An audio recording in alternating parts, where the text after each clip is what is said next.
નમસ્કાર દોસ્તો, આજે આપણે ધોરણ 11ની અંદર ચેપ્ટર નંબર 5 હવે એમાં આપણી ટેક્સ્ટ બુકની બહારના કેટલાક ટોપિક છે, માત્ર નીટ માટે છે. ફળ અને ફળના પ્રકારો જે આપણી બુકમાં નથી આપ્યું એવા કેટલાક પ્રકારો વિશે વાત કરશું. તો ફળના પ્રકારની વાત કરીએ, જોઈએ કયા કયા ફળ હોય છે, કેવા પ્રકારે હોય છે અને ડિટેલમાં જોઈએ. ફળ મુખ્ય 3 પ્રકારોમાં વિભાજિત કરી શકાય. કયા 3 પ્રકારોની વાત કરી શકાય? તો એમાં એક સરળ ફળ, બીજો પ્રકાર છે સમૂહ ફળ અને ત્રીજો પ્રકાર છે સંયુક્ત ફળ.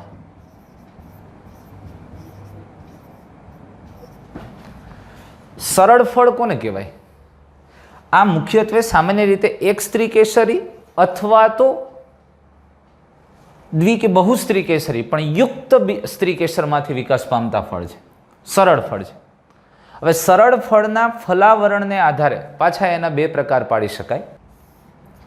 જો એનું ફલાવરણ છે રસાળ અને માંસલ હોય, દળદાર બને, તો એને રસાળ ફળ કહેવાય. અને જો ફલાવરણ શુષ્ક હોય, પાણી સુકાઈ ગયું હોય, તો એને શુષ્ક ફળ કહેવાય. એટલે ફળ, સરળ ફળ એના 2 પ્રકાર પડ્યા, રસાળ અને શુષ્ક ફળ. રસાળ ફળના પાછા કેટલાક પેટા પ્રકાર પડે એ પછી વાત કરશું, પણ શુષ્ક ફળને ફરીથી એ ફળનું ફલાવરણ ફાટે છે એના આધારે પાછા 2 મુખ્ય પ્રકાર પાડી શકાય. જો શુષ્ક છે એટલે એ ફળ એકદમ સુકાઈ જાય ને ફાટી જાય તો એને સ્ફોટનશીલ શુષ્ક ફળ કહેવાય. સ્ફોટનશીલ. અને આવા શુષ્ક ફળ છે પણ એનું સ્ફોટન નથી થતું, એમાંથી ક્યારેય બીજ મુક્ત નથી થતા, એનું ફલાવરણ તૂટતું નથી, ફાટતું નથી, તો એને અસ્ફોટનશીલ કહેવાય. આ એના મુખ્ય પ્રકાર છે, જોજો, અસ્ફોટનશીલ. પણ ત્રીજો એક પ્રકાર બેયની વચ્ચેનો છે, થોડુંક ફાટે નથી ફાટતું, લ્યો. હવે આ વચ્ચેનો એને ભીદુર ફળ કહેવાય. પણ મુખ્ય 2 પ્રકાર છે અને ત્રીજો એક પ્રકાર ભીદુર ફળ કહી શકીએ. એવી જ રીતે સમૂહ ફળ મોટે ભાગે બહુસ્ત્રી કેસરી. જો અહીંયા વાત સમજો, એક સ્ત્રી કેસરી અથવા બહુ, પણ બહુસ્ત્રી કેસર કહેવાય યુક્ત. બહુસ્ત્રી કેસરી, દ્વિસ્ત્રી કેસરથી બહુસ્ત્રી કેસરી પણ મુક્ત બહુસ્ત્રી કેસરી દ્વારા સર્જાય છે. અને એકથી વધુ સ્ત્રી કેસર પણ સ્ત્રી કેસર એકબીજાથી મુક્ત છે અને એના દ્વારા સર્જાતું ફળ એને સમૂહ ફળ કહેવામાં આવે છે. સરળ ફળ પણ એક જ પુષ્પમાંથી સર્જાય છે, સમૂહ ફળ પણ એક જ પુષ્પમાંથી સર્જાય છે, પણ સંયુક્ત ફળ, સમૂહ ફળને પાછા બીજા પેટા પ્રકાર પડશે એ આપણે જોશું. સંયુક્ત ફળ છે એ આખા પુષ્પ વિન્યાસમાંથી સર્જાય છે, એકથી વધુ પુષ્પો સર્જાય છે. અરે પુષ્પ વિન્યાસ એટલે પુષ્પના અન્ય ભાગો પણ ફળમાં સર્જાય છે અને બધું ભેગું થાય છે, એટલે એને સંયુક્ત ફળ કહેવામાં આવે છે. એટલે ફરી એક વાર કહું છું, સરળ ફળ એક પુષ્પ અને મોટે ભાગે એક સ્ત્રી કેસરી છે અને બહુસ્ત્રી કેસરી હોય તો યુક્ત છે. સમૂહ ફળ છે એ બહુસ્ત્રી કેસરી, એક પુષ્પ અને બહુસ્ત્રી કેસરી, પણ દરેક સ્ત્રી કેસર મુક્ત છે. અને એકથી વધુ પુષ્પ એટલે કે આખા પુષ્પ વિન્યાસ દ્વારા ફળનું સર્જન થાય, એટલે એને સંયુક્ત ફળ કીધું છે. એટલે ફળના મુખ્ય 3 પ્રકાર, સરળ, સમૂહ અને સંયુક્ત. હા, સમૂહ ફળ છે એ રસાળ ફળની જેમ એનાય પ્રકાર પડે છે. જો રસાળ ફળમાં હું અત્યારે નથી કહેતો, લખતો નથી, અષ્ટીલા ફળ, અનિષ્ટીલા ફળ છે, પેપો છે, સેબિયા છે, બ્લેસ્ટા છે, નારંગ ફળ છે, આવા પ્રકાર. એમ સમૂહ ફળના પણ એવા પ્રકાર પાડી શકે. એક સ્ફોટી સમૂહ ફળ છે, એની અંદર પણ ચર્મ ફળ છે. આવા સમૂહ ફળની અંદર પણ પ્રકાર પાડી શકે. સંયુક્ત ફળના પણ 2 પ્રકાર પાડીએ છીએ, પણ એ પછી આપણે વાત કરશું. પણ મુખ્ય 3 પ્રકાર છે એ તમારે મગજમાં ક્લિયર રહે અને કેમાંથી સર્જાય છે એની વાત આપણે કરી. હવે આ એક પછી એક ફળોની વાત આપણે કરતા જઈએ. સરળ ફળ, આ ફળનો વિકાસ, સરળ ફળ જોજો, આ ફળનો વિકાસ એક સ્ત્રી કેસર અથવા બહુસ્ત્રી કેસરી યુક્ત સ્ત્રી કેસરના બીજાશયમાંથી થાય છે અને એક સ્ત્રી કેસરમાંથી ફક્ત એક જ ફળનું નિર્માણ થાય. સરળ ફળની અંદર એક જ ફળ સર્જાય છે, કારણ કે એક જ સ્ત્રી કેસર છે અને એટલે એનું બીજાશય એક છે તો એક જ ફળ સર્જાય.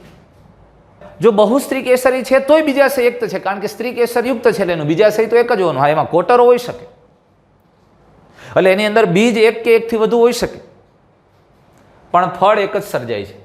સરળ ફળના 2 પ્રકાર પાછા પાડી શકાય છે, માંસલ ફળ અને શુષ્ક ફળ. આપણે હમણાં વાત કરીએ એ પ્રમાણે માંસલ ફળ કોને કહેશો? જેનું ફલાવરણ રસાળ અને દળદાર હોય. હવે જો ફળ માંસલ છે, એનું ફલાવરણ રસાળ છે, દળદાર છે, તો એ ફળના આવરણને 3 ભાગમાં વિભાજિત કરી શકાય. આપણે ટેક્સ્ટમાં ભણી ગયા છીએ. સૌથી બહારની બાજુ બાહ્ય ફલાવરણ, વચ્ચે મધ્ય ફલાવરણ અને અંદર આંતરિક ફલાવરણ. તો આ માંસલ ફળ અને શુષ્ક ફળમાં આવા આવરણ વિભાજિત કરી શકાતા નથી, કારણ કે એનું ફલાવરણ અતિ શુષ્ક અને પાતળું હોય છે. હવે માંસલ ફળની આપણે વાત કરીએ. માંસલ ફળ એનો પહેલો પ્રકાર, એના ઘણા પ્રકાર છે, એમાંથી પહેલો પ્રકાર જોઈએ છે અષ્ટિલા ફળ. આ પણ આપણે ટેક્સ્ટમાં ભણી ગયા છે. આ અષ્ટિલા ફળ એક સ્ત્રી કેસરી પુષ્પમાંથી સર્જાય, એક સ્ત્રી કેસર અને ઉર્ધ્વસ્થ બીજાશયમાંથી સર્જાય છે. પણ અષ્ટિલા ફળની જો હું વાત કરું તો એનું બાહ્ય ફળ છે એ ચર્મીય પાતળું છે. મધ્ય ફલાવરણ, આ આખો ભાગ છે એ બાહ્ય ફલાવરણ છે. કેરી છે એની છાલ ઉખેડો એ બાહ્ય ફલાવરણ છે, પાતળું છે.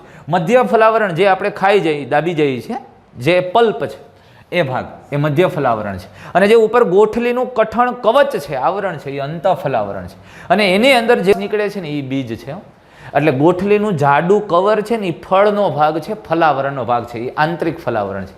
અષ્ટિલા ફળની અંદર 3 આવરણ છે, બાહ્ય, મધ્ય અને અંત. એમાં બાહ્ય ફલાવરણ ચર્મીય એટલે પાતળું, મધ્ય ફલાવરણ છે માંસલ અને ખાવાલાયક, અંત ફલાવરણ કઠણ છે, મજબૂત છે. સમજાણું?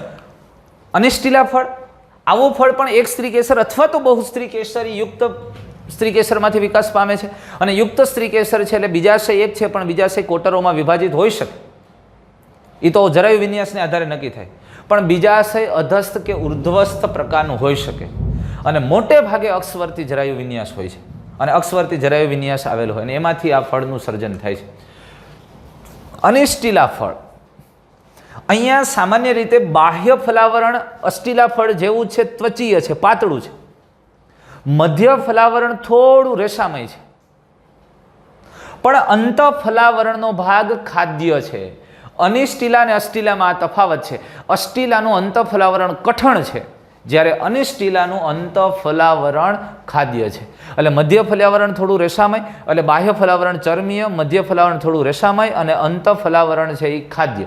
અંત ફલાવરણની સાથે આ જો આ અક્ષ છે, અક્ષવર્તી જરાયુ વિન્યાસનો અક્ષ છે, આ દરેક એના પટલો છે. હવે અહીંથી આ નીકળતો જે આ ભાગ છે ને, આ ભાગ, આ જરાયુ છે, આ જરાયુ છે. તો એનો જરાયુ પણ માન ખાદ્ય ભાગ છે. જો, અને ફળ જ્યારે પરિપક્વ થાય ને ત્યારે આ જરાયુ છે એ એકદમ રસાળ થઈ જાય અને ફળના પોલાણમાં પ્રસરેલો હોય અને એમાં બીજ મુક્ત રીતે પ્રસરેલતા હોય. ટમેટું કાપો તમે તો ટમેટું છે ને એ ટમેટું અનિષ્ટિલ ફળ છે, સાવ છાલ જેવું ઉખડે, બાહ્ય ફલાવરણ, વચ્ચે સેજ ઘટ ભાગ દેખાય, મધ્ય છે. પણ અહીંયા મધ્ય અને અંત ફલાવરણને તમે જાજુ છૂટું નથી પાડી શકતા. અને એ પાણી જેવું અંદરથી નીકળે છે ને એ જરાયુ, એની અંદર જુઓ બી તરતા હોય, એ જરાયુ વાળો ભાગ છે ને એમાં બીજ છે એ મુક્ત થઈ ગયેલા હોય. તો એ અનિષ્ટિલા ફળ છે.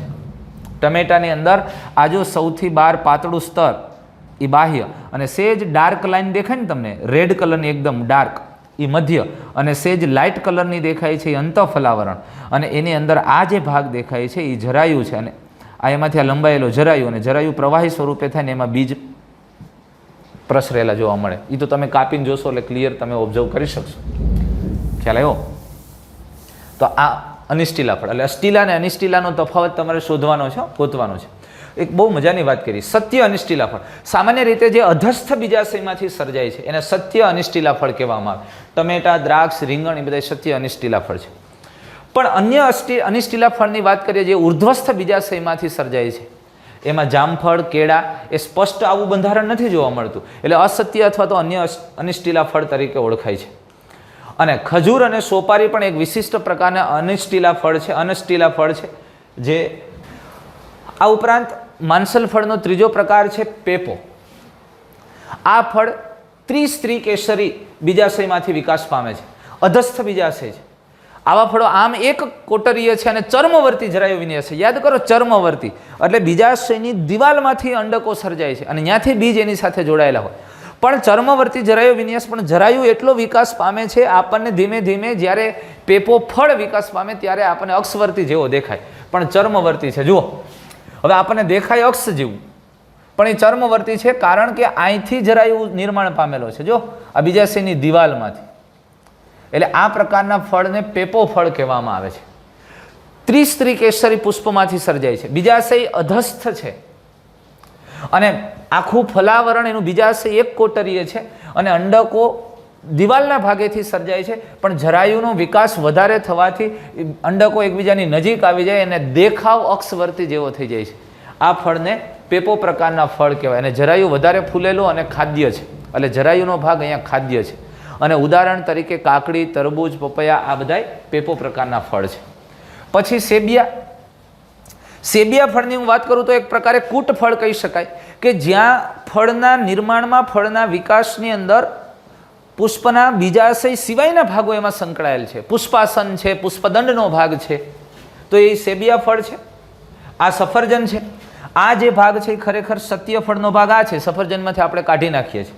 અને આ ડેવલપ થઈને જે આ આખો ભાગ છે, જે અહીંથી લઈને આ પુષ્પાસન છે. જુઓ આ સફરજનનું ફાડું કટ કર્યું છે અને આ ભાગ પુષ્પાસન છે. અને અંદર રહેલું આ સત્ય ફળનો આ બીજાશયમાંથી વિકસેલો ભાગ છે અને એની અંદર આ બીજ છે. એટલે અધસ્થ બીજાશયમાંથી વિકાસમાં, બીજાશય અધસ્થ છે એટલે ઓલરેડી પુષ્પાસન આમે ઘેરાયેલું હોય, પછી પુષ્પાસન માનસલ બને એટલે બીજાશયનો ભાગ અંદર આવી જાય, પુષ્પાસનનો ભાગ માનસલ અને ખાદ્ય બની જાય. આવા ફળને સેબિયા ફળ કહેવામાં આવે છે. પુષ્પાસન જેનું ફૂલેલું હોય, અને એમાં ઉદાહરણ સફરજન, નાશપતિ વગેરે તમે લઈ શકો છો. ખ્યાલ આવ્યો તમને?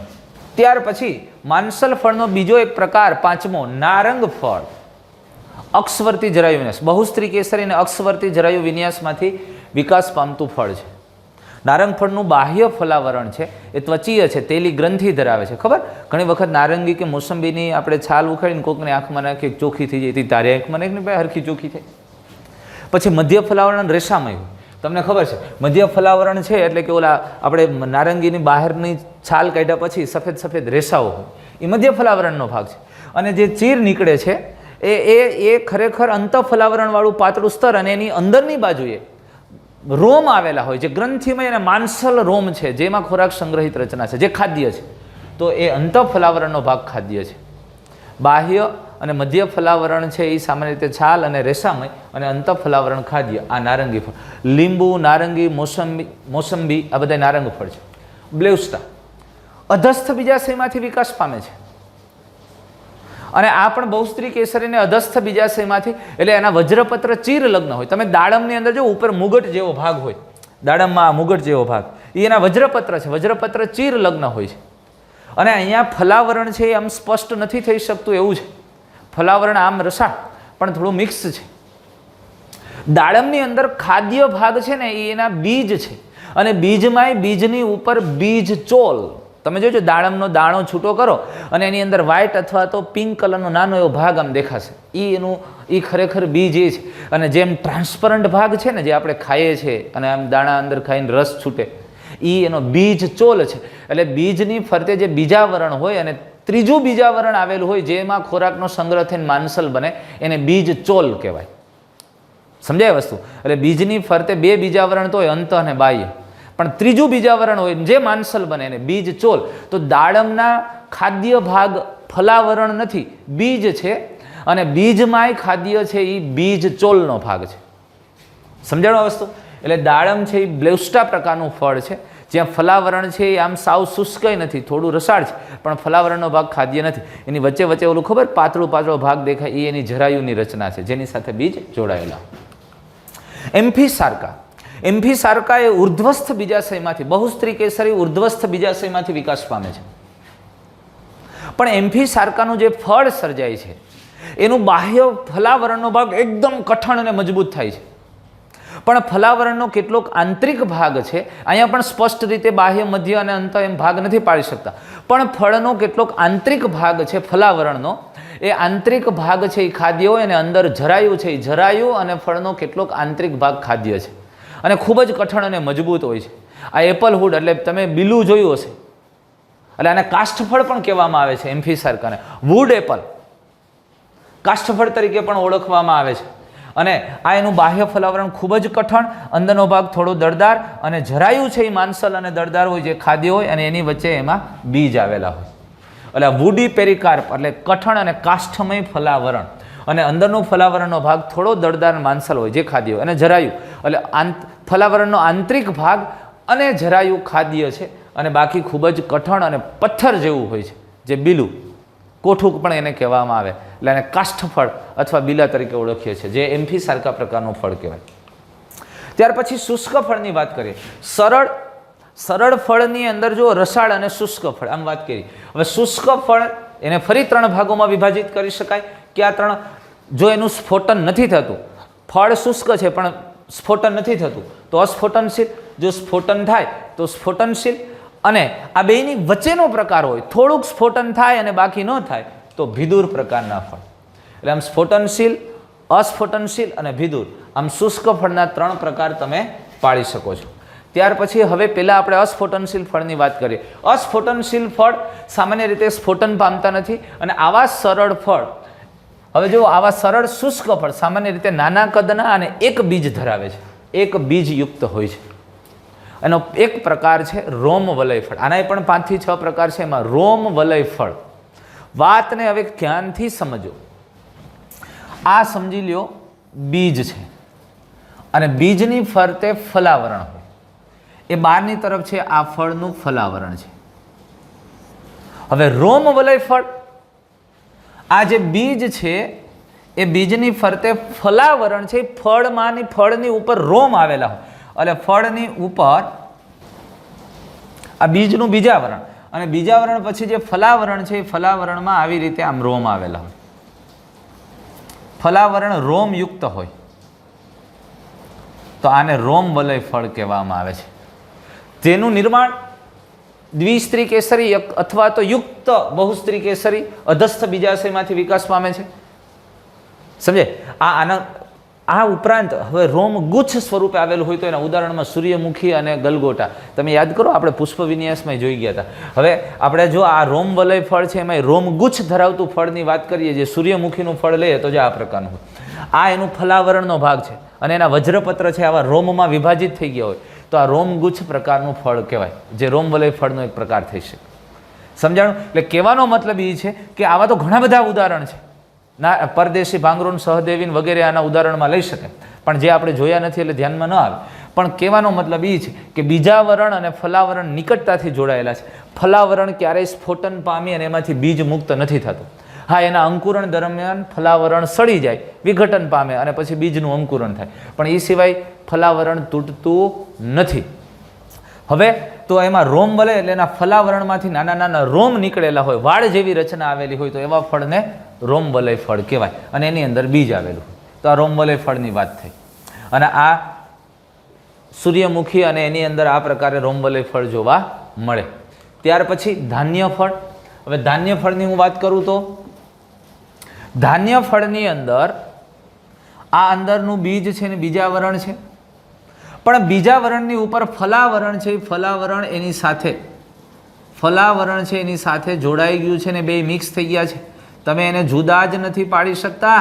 અરે બીજાવરણ અને ફલાવરણ બે કનેક્ટ થઈ ગયા છે, તેને તમે જુદા નથી પાડી શકતા, એવી રીતે ગોઠવાઈ ગયા છે, તો આવા ફળને ધાન્ય ફળ કહેવાય. અરે મકાઈ અને ઘઉં, બાજરી, જુવાર, ઘઉંનો દાણો લ્યો, એમાં ફલાવરણ અને બીજાવરણ ભેગા થઈ ગયા, જેને તુષ કહેવાય. તુચ્છ નહીં હો, તુષ.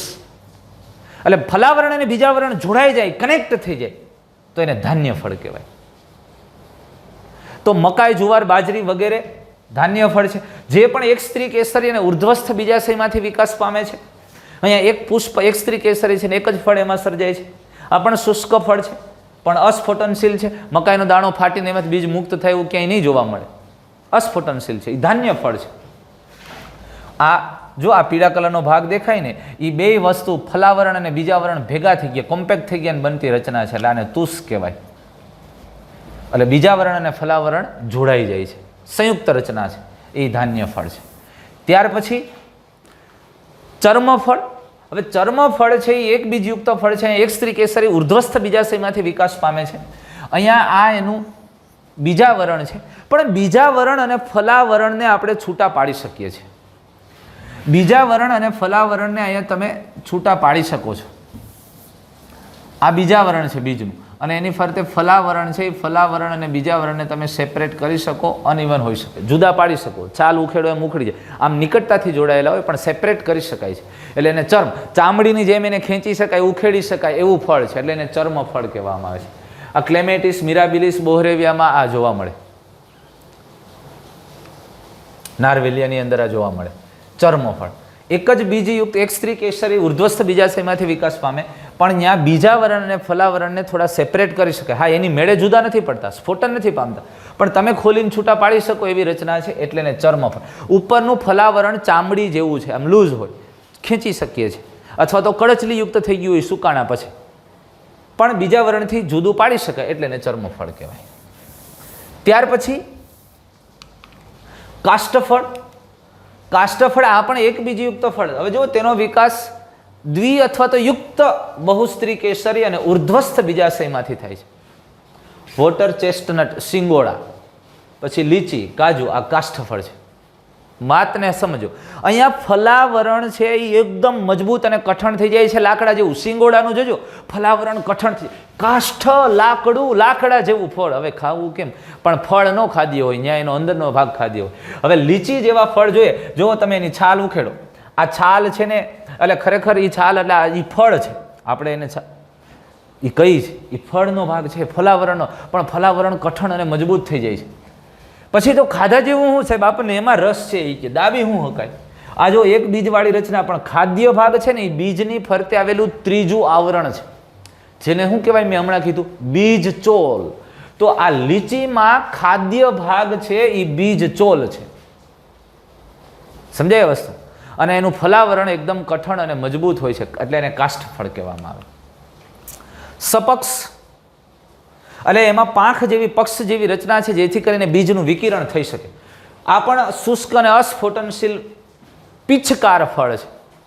પક્ષ જેવી રચનાઓ છે, પાંખોની જેમ હવામાં ઉડી શકે છે, દૂર સુધી જઈ શકે છે, હવા એમાં ભરાય છે. અને દ્વિ અને સ્ત્રી કેસરી યુક્ત બહુસ્ત્રી કેસરી ઉર્ધ્વસ્થ બીજાશયમાંથી તે વિકાસ પામે છે. હેલોપ્ટેલિયા, હેલોપટેલિયા એમ નથી, હેલોપ્ટેલિયા, ચિલબિલ જેને કહેવામાં આવે, ડાયોસ્કોરિયા. આ જુઓ, ખરેખર કેવું હોય ખબર? અહીંયા માનો કે આ બીજ છે, અને બીજની ફરતે ફલાવરણ, હું કહું ને તો ફલાવરણ જો આમ ગોઠવેલું, અને પછી આ ફલાવરણ આવું ચપટું બન્યું હોય, અને એ અહીંયા જોડાયેલું, એટલે આમાં હવા ભરાઈ શકે. અથવા તો ઘણામાં જો આ બીજ છે, આ બીજ, અને બીજની ફરતે ફલાવરણ છે ને એ જો આમ હોય. હવે અહીંથી આવી પાંખો જેવી રચના હોય, આ ફલાવરણ, સોરી, આમ. હવે એ હવામાં એમાં હવા ભરે ને ઉડતું ઉડતું દૂર સુધી જઈ શકે, એટલે આને સપક્ષ ફળ કહેવામાં આવે છે. સમજાય વસ્તુ? એટલે સપક્ષ ફળ. તમે જુઓ, આની આ બીજ ને એની ફરતે ફલાવરણ આવું ચપટું બન્યું, પાંખું જેવું થઈ ગયું, હવા ભરાઈ શકે, એટલે દૂર સુધી વનસ્પતિ વિકિરણ પામી શકે, અને એનો ફેલાવો થાય. અને દુનિયામાં આવતા દરેક સજીવને એવું જ છે કે મારી જાતિનો વધારેમાં વધારે ફેલાવો થાય અને એની વસ્તી વધે. તો વનસ્પતિનો મૂળ હેતુ તો આ જ છે, સજીવ તો છે જ. હવે આ વિડીયોમાં મિત્રો અહીંયા સુધી આપણે રાખીએ છીએ. અસ્ફોટનશીલ ફળના પ્રકાર આપણે જોઈ ગયા. હવે નેક્સ્ટ વિડીયોની અંદર સ્ફોટનશીલ ફળ, વિદુર ફળ, સમૂહ અને સંયુક્ત ફળની વાત કરશું. Thank you.